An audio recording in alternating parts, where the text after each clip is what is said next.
What's going on, guys? Sean here, coming at y'all with a quick video.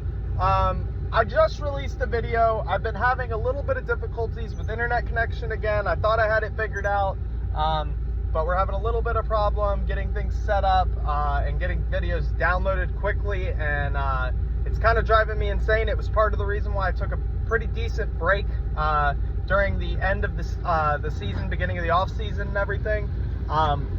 I'm gonna try my best to get it fixed and see what we can do about everything. But honestly, some of these videos are just gonna be stacked. So the guys that come and support and pause, you guys that keep coming out, supporting, liking, commenting, you know, bringing new people to the channel, just keep doing what you're doing. I appreciate y'all more than you know. And to the new people, go ahead and hit the subscribe button. Content comes in bunches. I'll be the first to tell you, and I say it all the time. My videos aren't perfect. I don't really edit anything. I don't really do anything to these videos. I'm just here to give y'all thoughts. If you want great daily content, there's plenty of guys on YouTube. I'm just here to talk shit, really, guys. All right, that's all. So if you like that, if you're a fan of that, support me, I'll support you, okay? With that being said, it's been 2 days of practice now. I haven't got all the details today. I've obviously been working, but I'm listening to a little bit here, a little bit there, YouTube throughout the day. Got to scroll Twitter for a little bit and go through and look at some of the things that I normally look at before I come on and do videos, though. It's looking like Jalen Carter is possibly even better than advertised. Now, with that being said, you expect the top D lineman out of the draft to come in and make an impact, i.e. Myles Garrett, you know, TJ Watt, you know, stuff like that. You take a pass rusher in the first round, you kind of want them to produce right away. It's what you expect. But, you know, it doesn't mean they're superstars. Now, those two guys I named are superstars because, obviously, you're going to remember the names of superstars. Well, let me tell you right now, Jalen Carter is going to be a name that everybody's going to be talking about this year. I don't ever say a player is going to do something before I see what they can do on the field with my own eyes, normally. But this is the best O-line in football, and he's beating double teams. He's throwing guys around like ragdolls. He looks like a polished NFL superstar. He's got Rookie of the Year goals, or Defensive Rookie of the Year. I think he could go Rookie of the Year. You know, Javon Hargrave had 10 sacks last year. Well, you know, that's a guy that's been around and learned some things. So, you know, yeah, he knows a few things and he knows a few tricks. But here's a young guy that has all the energy in the world and everything to prove. You know, he feels like he should have gone #1 overall, and who knows, maybe those 8 picks in between him and #1 is all it took to unlock what he could really, really become. You know, obviously the off-the-field stuff is terrible, but, you know, I leave that up to people who make way more money than me. You know, if he's good enough to play for the Eagles, then I truly believe in my heart of hearts that Jeffrey Lurie and Howie Roseman and these guys are not going to let scumbags play for this team. So if it's good enough for them, it's good enough for me. And, you know, we get the Dom stamp of approval on everything, stamp of approval. You know, so that just makes me feel even better. If Dom is covered, you know, spent time with these guys that are considered troubled or have off-the-field issues, you know, that's an asset that nobody talks about. But Philadelphia has a real human being that can go spend one-on-one time with these people and go investigate everything around them that's happened and that's going to happen, and give them the stamp of approval. And, you know, that is something that is invaluable, and I trust his opinion, even though I've never heard the man speak outside of a clip here and a clip there. You bring in a real person to do real work with these people, and you understand they're human beings, and human beings make mistakes.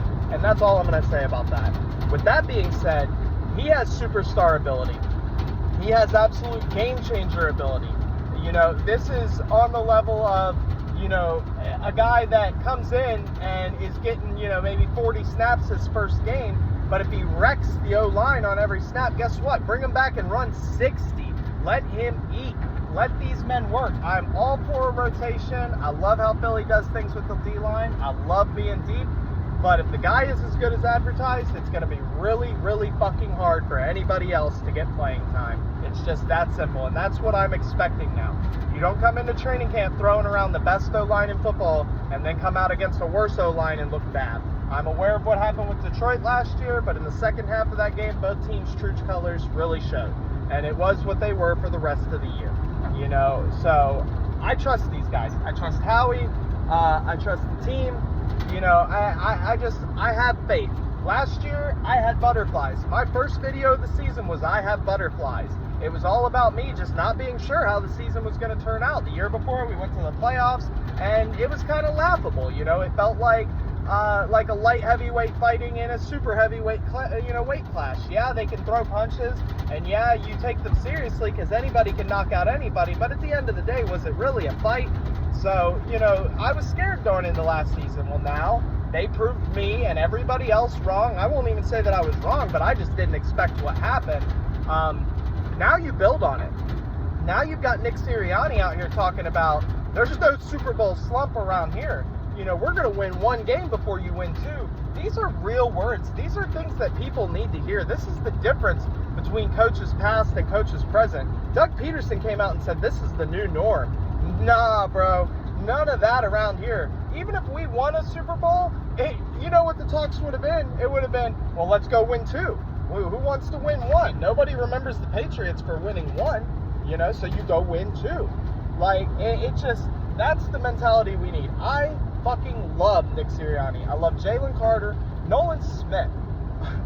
I knew Nolan Smith was going to be a game wrecker. I knew he had future starter capability. I know he has a skill set and just a natural athleticism. 4.39. I mean, he's going to be amazing. You want to talk about a man having a chip on his shoulder because of 8 people picked in front of him? How about a guy who had 29 people picked in front of him? How about a guy who slid all the way to the end of the first round for no reason? What was really the knock on Nolan Smith? Why did he really fall? Sorry about that, guys. Why did he really fall? You know, what was it really that made him fall? Undersized? You know, I'm so tired of hearing undersized and oversized in the NFL. We're a team with the biggest Australian in the league and one of the smallest black dudes I've ever seen in my life, Boston Scott. Like, we have everybody on this team. We welcome everybody, big, small, doesn't matter. Our slot cornerback, I know people got things to say about Avonte Maddox. He was undersized. He went to the 3rd round. If all these teams knew he would be as good of a nickel as he was, there's no way he slides to the 3rd round. It was because he was undersized and he played outside in college. That don't bother me. That don't bother me one bit. Bring him in. If he's a dog, let's go. Let's be dogs. Let's go back to Nick Sirianni's first couple press conferences. That's what I want to hear. That's what I'm waiting for out of Nick. Go back to the beginning. Let's talk about these fucking dogs that we got up and down our team. And you got teams like the Cowboys, who just now brought in a corner who's rated better than the corner you already had. You know, the corner who you just gave a ridiculous deal, might I add, who is toast anytime he's up against AJ in man coverage, or Devontae for that matter. Not as fast as Quez. Why are you paying that man that much money? I don't understand it. You know, and then they got some old Brandon Cooks. Remember what happened the last time Brandon Cooks played the Eagles? The last time that's worth remembering anyway? He got the fuck knocked out of him. He went to sleep and he went home. And when he woke up, he found out they lost. I don't play lightly with injuries. I don't think it's funny. But he is a boy in a man's world. He's fast. That's cool. That's cool. Be fast. Our corners are fast. Slay is fast. Our D-line is fast. Doesn't matter if the quarterback can't get the ball out. Old Sack Prescott. Okay. Whatever you say. Not scared of nobody this year. I'm here for all the smoke. Let's talk shit. Let's be dogs. When these guys start showing it on the field, we'll start giving them more credit. But with that being said, I've seen all I need to see. Rest the guys until the first week of the season. Keep going over the playbook. Keep training lightly, no contact. And that's it. I haven't even talked about Jalen Hurts. You notice that? I've been so busy talking about 2 rookies, a head coach, and a few other guys that we haven't even talked about the guy who our team runs through. Jalen has been fine. He's been fine. 2 practices, normal practices. He is even keel as ever. You're not going to get nothing out of him. He's not interested in no Netflix documentary. He's not interested in talking to anybody. He's not interested in anything but football. That man right there is going to lead us to the promised land 10 out of 10. If he can stand on his 2 legs, he's going to lead us to the promised land. I have no doubts about that in my mind. All right? With that being said, guys, I think I've rambled on enough here.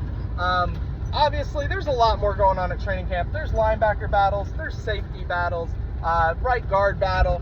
Guys, Stoutland's got the O-line. No point in talking about that because I ain't worried.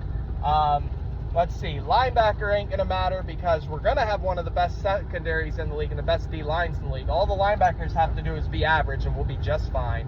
And then the safety battle, it isn't even a battle. Ed Reed blanket ship, all right, coming in to start. And then whoever starts behind him, I'm gravy with. The 3rd round pick, cool with him. The guy, Terrell Edmonds, we brought in from the Steelers, fine with him. There you go. I just covered all the rest of the Eagles news without bullshitting y'all, leading you on with headlines and tags. Don't be afraid. This team knows what they're doing. I'm not worried about lost coordinators. I'm not worried about lost players. Simple as that. In Howie we trust. Fly Eagles fly. Y'all be good people. I love you. Peace.